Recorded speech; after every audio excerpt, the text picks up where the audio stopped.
আমি এই সংবাদ আমার পুত্র বধূর কাছে আমি কেমনে শোনাইমু? মা আমিনা ডেকে বলে, আব্বা জান কই গো, আপনি না বললেন আমার সন্তান 2 একদিনের মধ্যে বাড়ি ফিরবে? আব্বা গো কই এখন পর্যন্ত তো বাড়ি ফিরলো না।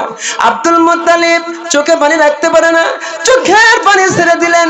ডেকে বলে, মা রে মা, ও মা আমিনা রে, তোর ভাগ্য খারাপ, আমার ভাগ্য খারাপ।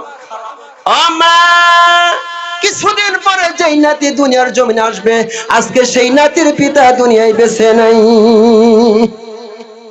এবার মা আমিনা চোখে পানি রাখতে পারে না, চোখের পানি ছেড়ে দিয়ে কান্দে। ডেকে বলে, আব্বা জান এটা আমার কি সংবাদ শোনাইলেন, আমি কেমনে গো ধৈর্য ধারণ করব? ডেকে বলে, মাবুদ মাবুদ আমি কেমনে ধৈর্য ধারণ করব? কিছুদিন পর আমার সন্তান দুনিয়ায় আসবে। এই সন্তান বড় হওয়ার পর যদি আমাকে বলে, মা গো মা, দুনিয়া সবারই তো বাবা আছে, আমার কি বাবা নাই? আমি তখন আমার সন্তানের কাছে কি জবাব দিব? মা আমিনা কাঁদছে, কাঁদতে কাঁদতে কাঁদতে কাঁদতে 10 মাস 10 দিন হয়ে যায়। আমার নবী দুনিয়ার জমিনে আসবেন। কিতাবে আছে মা আমিনা ঘরের ভিতরে একা একা বসে আছেন, অন্ধকার, কোনো কারেন্ট নাই, বাতি নাই, একা একা ঘরের ভিতরে বসে আছেন। এমন সময় তাকে দেখেন একটা পাখি মা আমিনার কান্দের উপরে দাঁড়াইয়া কি যেন মুখের ভিতরে দিল, সঙ্গে সঙ্গে তিনি ওটা গিলে ফেললেন। এবং আর এক ব্যক্তি কি করলো, এরকম একটা শরবত পান করে দিয়ে গেলেন, যেই শরবতটা মধুর মতন মিষ্টি, দুধের মতন সাদা। এমন অবস্থায় থাকতে থাকতে মা আমিনার একটু ঘুমের ভাব এসে যায়। মা আমিনা যখন ঘুমায় পড়েন, ঘুম থেকে উঠে দেখেন আমার নবী দুনিয়ার জমিনে আগমন করেছেন। জোরে কোন মারহাবা। আমার নবী দুনিয়াতে আগমন করেছেন। মা আমিনার পেটে কোনো ব্যথা হয় নাই, মা আমিনা টেরি পান নাই যে সন্তান ভূমিষ্ঠ হয়েছেন। জোরে কোন সুবহানাল্লাহ। আল্লাহ পারে কিনা? ব্যথা ছাড়া সন্তান ভূমিষ্ঠ আল্লাহ করাইতে পারে কিনা? পারে না। কিন্তু যখন মা আমিনার সন্তানকে প্রসব করবে, ওই সময় মক্কায় যারা ধাত্রী ছিল, যারা দাইমা ছিল, তাদেরকে ডাকা হয়েছিল আসার জন্য। কিন্তু মক্কার কাফের মুশরিক দায়েরা কি ওই ধাত্রীরা আসে নাই। কি জন্য আসে নাই? তারা বলে যে সন্তানের বাবা নাই, ওই ইতিম সন্তানকে ধরে লাভ নাই, কারণ টাকা পয়সা তো তেমন পাবে না, ঠিক কিনা? বর্তমানে দেখবেন কতগুলো দায় আছে, ধনী মানুষের বেলায় সকালে যাই বয়া থাকে, ঠিক কিনা? আর গরিব মানুষটা বারবার ডেকেও পায় না, এরকম মানুষ আছে না নাই? আছে, ঠিক না? ওই মক্কার ধাত্রীরা আসলো না, ওই ইতিম সন্তানকে ধরে লাভ নাই, আমরা যাব না। আমার আল্লাহ বললেন, ও মক্কার ধাত্রীরা রে, তোদের নাপাক হাত আমার বন্ধুর গায়ে আমি আল্লাহ লাগাইব না। জান্নাত থেকে পুরে গেলমান আসছে, হুরপুরি আসছে, মা আসিয়া আছে, মা মরিয়ম আছে, মা হারে হাজারা আছে, আমার নবীর মার খেদমত করার জন্য, আমার নবীকে খেদমত করার জন্য। জোরে কোন সুবহানাল্লাহ। আল্লাহ জান্নাতি হুরের দ্বারাই কি আমার নবীর মার খেদমত করেছেন, আমার নবীর খেদমত করেছেন, ঠিক কিনা? জোরে কোন আল্লাহ পারে কিনা? এদিকে সময় মনে করে শেষের ভিতরে আছে, 5 মিনিট টাইম আছে। এদিকে আমার নবী যখন ভূমিষ্ঠ হয়ে গেলেন, সঙ্গে সঙ্গে কে যেন আমার নবীর মাকে আওয়াজ দিয়ে বললেন, আমিনা রে, আমিনা, আমিনা রে, তোর যেই সন্তান হয়েছে এই সন্তানের নাম রাখবি মুহাম্মদ। কি নাম? মোহাম্মদ। আর আমিনা রে, খবরদার খবরদার, 3 দিন পর্যন্ত ঘরের দরজা খুলবি না। কয়দিন? 3 দিন পর্যন্ত ঘরের দরজা খুলবি না। ঘরের দরজা আটকে দিছে। ইতিমধ্যে আমার নবীর দাদা আব্দুল মুত্তালিব, ইনি তো মনে করেন যে ওই গভীর রাত্রে, শেষ রাত্রে বাইরে বাড়াইছেন, বাড়ায় দেখতেছেন আসমান থেকে রহমতের ফেরেশতারা জমিনে নেমে আসতেছে, মারহাবা বিন নবী সলি, এরকম মারহাবা দিতে দিতে কি তারা জমিনে আগমন করতেছেন। শুধু তাই নয়,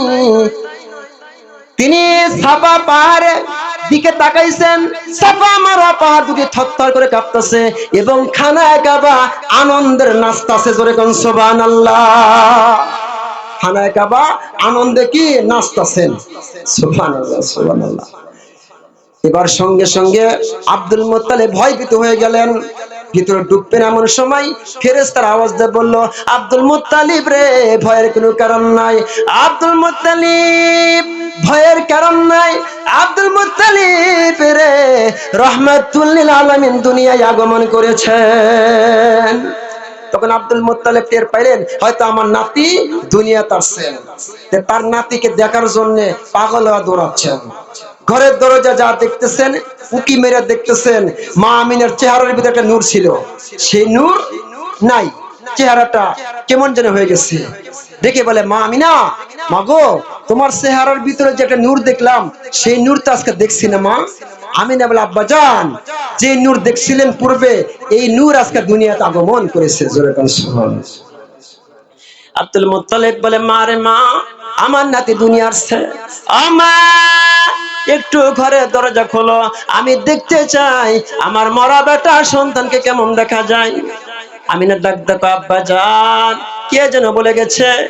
আমিনা রে, একদিন নয়, 2 দিন নয়, 3 দিন পর্যন্ত ঘরের দরজা খুলতে পারবা না। বাবা 3 দিন পরে আসেন। আব্দুল মুত্তালিব কয়, আমার নাতিক আমি দেখমু, এ না আবার অস্থির 3 দিন পর্যন্ত অপেক্ষা করে বলে কয়, হেড অফিস গরম হয়ে গেছে। কি হয়ে গেছে? গরম হয়ে গেছে। বাড়িতে চলে আইছে, আইসা তরবারে নিয়ে যাইতেছে ঘরের দরজা ভাঙার জন্য। কি ভাঙার জন্য? ঘরের দরজা ভাঙবে।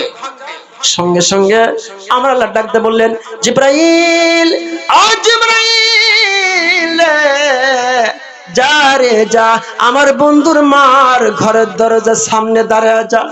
আর জিবরাইল, আমার বন্ধুর দাদা আব্দুল মুত্তালিব 120 গজ লম্বা, তুই 160 গজ লম্বা হইয়া আমার বন্ধুর মার ঘরের দরজা দাঁড়ায় যা।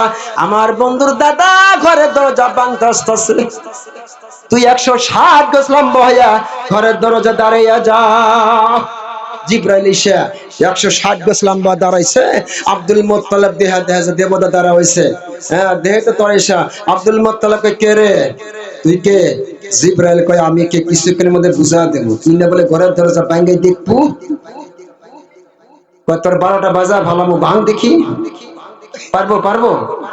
আব্দুল মুত্তালিব সিলিন্ডার ফিরে গেছে, সিলিন্ডার হইয়া ফিরে গেছে। কিতাব আছে এই কথা আব্দুল মুত্তালিব মানুষের ভিতর যা বলবো, কিন্তু আল্লাহ 1 দিন নয়, 2 দিন নয়, 7 দিন পর্যন্ত জবান বন্ধ করে দিয়েছিলেন। সুবহানাল্লাহ, বলতে পারে নাই।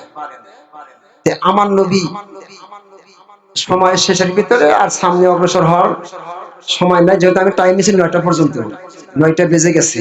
এই জন্য আমি আর সামনে যাব না, আমি ওই যে আয়াতের দিকে যাই। কারণ আমি 3টা পুরস্কার দিছি আমার নবীকে। আল্লাহ 3টা হুকুম জারি করবে। কয়টা হুকুম? 3টা হুকুম। 1 নম্বর কি? ওয়া আম্মা সা ইলা ফালা তানহার। নবী গো, তোমার কাছে যদি কোনো সাইলদার এসে কোনো কিছু চায়, তুমি তাকে কি ধমক দিয়ে তাড়াইয়া দিও না, তাকে মাহরুম করো না, কিছু না কিছু দিয়ে দাও। হ্যাঁ, কিছু না কিছু দিয়ে দাও, তাকে ধমক দিয়ে সরাইয়া দিও না, তাকে তাড়াইয়া দিও না। এটা কার হুকুম? আল্লাহর হুকুম। আল্লাহ ওয়া আম্মা সাইলা ফালা তানহার ফাআম্মাল ইয়াতীমা ফালা তাকহার। অর্থাৎ ইতিমকে কি ধমক দিও না, ইতিমকে ধমক দিও না, ধাক্কায়া তাড়াইয়া দিও না। কারণ তুমি একদিন ইতিম ছিলা, আমি তোমাকে ইতিমতা দূর করে দিলাম, আর তুমি ইতিমকে ধাক্কা দিবা, ইতিমকে তাড়াইয়া দিবা, ইতিমকে ধমক দিবা না, তা কখনো করতে পারবা না।